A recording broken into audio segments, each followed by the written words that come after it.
ಮಕರ ರಾಶಿ. ಮಕರ ರಾಶಿಯವರಿಗೆ ಈ ಶ್ರಾವಣ ಮಾಸದಲ್ಲಿ ನಿಮ್ಮ ಲಗ್ನ ರಾಶಾಧಿಪತಿ ತೃತೀಯ ಸ್ಥಾನದಲ್ಲಿ ಗೋಚರಿಸುವಾಗ ವಕ್ರಿಯಾಗಿ ಶನಿದೇವರು ವಕ್ರಿಯ ಫಲಗಳನ್ನು ಈ ಸಂದರ್ಭಗಳಲ್ಲಿ ವೀಕ್ಷಿಸಬಹುದು. ಲಗ್ನ ಕುಟುಂಬ ಧನಸ್ಥಾನಾಧಿಪತಿ ವಕ್ರಿಯಾಗಿ ಗೋಚರಿಸುವಾಗ ಹಣಕಾಸಿಗೆ ಸಂಬಂಧಪಟ್ಟಂತೆ, ದೇಹದ ಆರೋಗ್ಯಕ್ಕೆ ಸಂಬಂಧಪಟ್ಟಂತೆ, ಮನೆಯ ಜವಾಬ್ದಾರಿಗಳಿಗೆ ಸಂಬಂಧಪಟ್ಟಂತೆ ಸ್ವಲ್ಪ ಸಣ್ಣ ಪುಟ್ಟ ತೊಂದರೆ ತಾಪತ್ರಯಗಳನ್ನ ನೋಡ್ತಕ್ಕಂಥದ್ದು. ಕುಟುಂಬ ಧನಸ್ಥಾನದಲ್ಲಿ ರಾಹುಗ್ರಹ ಧನಿಷ್ಠಾ ನಕ್ಷತ್ರದಲ್ಲಿ ಗೋಚರಿಸುವಾಗ ಹಿರೀಕರಿಗೆ ಹಣಕಾಸುಗಳಿಗೆ ಸಂಬಂಧಪಟ್ಟಂತೆ, ಆಸ್ತಿಗಳಿಗೆ ಸಂಬಂಧಪಟ್ಟಂತೆ ಏನಾದರೂ ಬಾಕಿ ಕೆಲಸಗಳಿದ್ರೆ, ಬಾಕಿ ಹಣಕಾಸುಗಳು ಬರದಿದ್ರೆ ಈ ಸಂದರ್ಭದಲ್ಲಿ ರಾಹುಗ್ರಹ ನಿಮಗೆ ಬರೋ ಹಾಗೆ ಒಂದು ಶುಭ ಫಲವನ್ನ ನೀಡ್ತಾರೆ.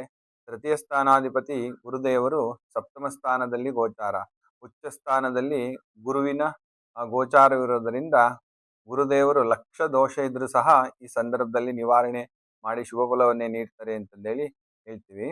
ಸುಖಸ್ಥಾನಾಧಿಪತಿ ಮಂಗಳ ಗ್ರಹ. ಇಲ್ಲಿ ಸುಖಸ್ಥಾನ ಅಂತಂತಂದ್ರೆ ತಾಯಿ ಸುಖ, ಮನೆ ಸುಖ, ವಾಹನ ಸುಖ, ವಿದ್ಯಾ ಸುಖ ಅಂತಂದೇಳಿ ಹೇಳ್ತೀವಿ. ಮಂಗಳ ದೇವರು ಷಷ್ಠ ಸ್ಥಾನದಲ್ಲಿ ಗೋಚರಿಸುವಾಗ ಏನಾದರೂ ನಿವೇಶನಗಳು ತಗೊಳ್ತಕ್ಕಂಥದ್ದು, ಭೂಮಿಗೆ ಸಂಬಂಧಪಟ್ಟಂತೆ ವ್ಯವಹಾರಗಳನ್ನ ಮಾಡ್ತಕ್ಕಂಥದ್ದು, ಕೋರ್ಟ್ ವ್ಯಾಜ್ಯಗಳಿಗೆ ಸಂಬಂಧಪಟ್ಟಂತೆ, ಸಹೋದರರಿಗೆ ಸಂಬಂಧಪಟ್ಟಂತೆ ಏನಾದರೂ ಈ ಸಂದರ್ಭಗಳಲ್ಲಿ ವ್ಯವಹರಿಸುವಾಗ ಸ್ವಲ್ಪ ಅತಿ ಹೆಚ್ಚಿನ ಒಂದು ಶುಭ ಫಲವನ್ನೇ ನೋಡ್ತಕ್ಕಂಥ ಸಮಯ ಇದಾಗಿರುತ್ತದೆ. ಇಲ್ಲಿ ಪಂಚಮ ಸ್ಥಾನಾಧಿಪತಿ ಶುಕ್ರದೇವರು ಭಾಗ್ಯದಲ್ಲಿ ನೀಚ ಸ್ಥಾನ. ಸ್ವಲ್ಪ ತಂದೆ ಆರೋಗ್ಯಕ್ಕೆ ಸಂಬಂಧಪಟ್ಟಂತೆ ಈ ಸಂದರ್ಭಗಳಲ್ಲಿ, ತಂದೆ ತಾಯಿ ಆರೋಗ್ಯ ಸಂಬಂಧಪಟ್ಟಂತೆ ಈ ಸಂದರ್ಭಗಳಲ್ಲಿ ಗಮನ ಹರಿಸಿದ್ರೆ ಒಳ್ಳೆಯದು. ಷಷ್ಠ ಸ್ಥಾನದಲ್ಲಿ ಮಂಗಳ ದೇವನು ಗೋಚರಿಸುವಾಗ ಶುಭ ಫಲವನ್ನೇ ವೀಕ್ಷಿಸಬಹುದು. ಸಪ್ತಮ ಹಾಗೂ ಅಷ್ಟಮ ಸ್ಥಾನದಲ್ಲಿ ಸೂರ್ಯದೇವರ ಸಂಚಾರ. ಆಗಸ್ಟ್ 17ರ ನಂತರ ಅಷ್ಟಮ ಸ್ಥಾನದಲ್ಲಿ ಸೂರ್ಯದೇವರು ಸಂಚರಿಸುವಾಗ ಈ ಸೂರ್ಯಗ್ರಹ ಆತ್ಮಕಾರಕ, ಪಿತೃಕಾರಕ, ಹೃದಯಕಾರಕ ಅಂತಂದೇಳಿ ಕರಿತೀವಿ. ಈ ಹೃದ್ರೋಗಿಗಳು ಸ್ವಲ್ಪ ಈ ಸಂದರ್ಭಗಳಲ್ಲಿ ಎಚ್ಚರಿಕೆ ವಹಿಸಿದ್ರೆ ಒಳ್ಳೆಯದು. ಸರಿಯಾದ ಸಮಯದಲ್ಲಿ ಸರಿಯಾದ ವೈದ್ಯರನ್ನು ಭೇಟಿ ಮಾಡಿ ಆರೋಗ್ಯವನ್ನ ಪರಿಶೀಲಿಸಿಕೊಳ್ಳಿ. ಇನ್ನು ಸಪ್ತಮ ಸ್ಥಾನದಲ್ಲಿ ಗುರುಗ್ರಹ ಉಚ್ಚ ಸ್ಥಾನದಲ್ಲಿ ಗೋಚರಿಸುವಾಗ ಯಾವುದಾದ್ರೂ ಕೆಲಸ ಕಾರ್ಯಗಳು ಪೆಂಡಿಂಗ್ ಆಗಿ ನಿಂತಿದ್ರೆ ಸ್ವಲ್ಪ ಚುರುಕಾಗಿ ನಡೀತಕ್ಕಂಥ ಸಮಯ ಇದಾಗಿರುತ್ತದೆ. ಇನ್ನು ಅಷ್ಟಮ ಸ್ಥಾನದಲ್ಲಿ ಸೂರ್ಯಗ್ರಹ ಹಾಗೂ ಕೇತುಗ್ರಹ ಯುತಿಯಾಗಿ ಗೋಚರಿಸುವಾಗ ರಾಹುಕೇತುಗಳು ಇಲ್ಲಿ ಏನಪ್ಪಾ ಅಂತಂದ್ರೆ, ರಾಹುಕೇತು ಅಂತಂತಂದ್ರೆ ಇಲ್ಲಿ ನಾಗದೇವತೆ ಅಂತಂದೇಳಿ ಹೇಳ್ತೀವಿ.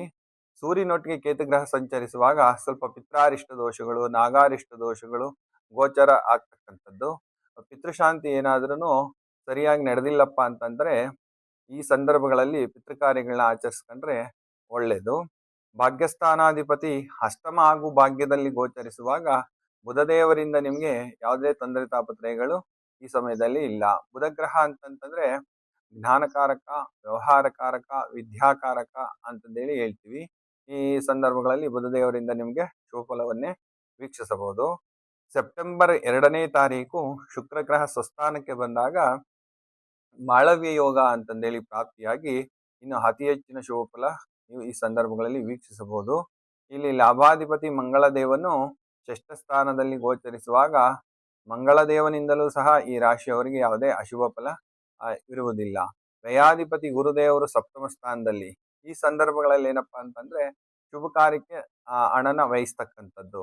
ಇಲ್ಲಿ ಅತಿ ಹೆಚ್ಚಿನದಾಗಿ ನೀವು ಗಮನ ಹರಿಸೋದಾದ್ರೆ ತನ್ನ ರಾಷ್ಟ್ರಾಧಿಪತಿನ ಆಕ್ಟಿವ್ ಮಾಡ್ಕೋಬೇಕು. ಉದಾಹರಣೆ, ಈ ಶ್ರಾವಣ ಮಾಸ ಆದ್ರಿಂದ ಒಂದು ಬಾರಿ ತಿರುಪತಿ ತಿಮ್ಮಪ್ಪನವರ ದೇವಾಲಯ ದರ್ಶನ ಮಾಡತಕ್ಕಂಥದ್ದು, ಶ್ರೀ ಕಾಳಹಸ್ತಿಯಲ್ಲಿ ರಾಹುಕೇತು ಶಾಂತಿ ಮಾಡಿಸ್ತಕ್ಕಂಥದ್ದು.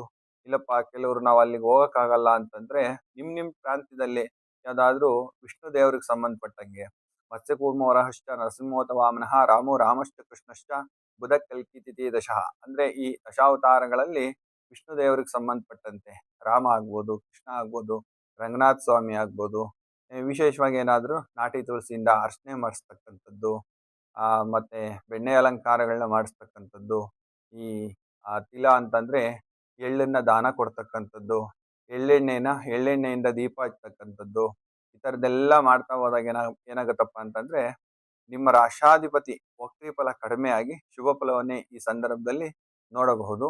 ಶುಭವಾಗಲಿ.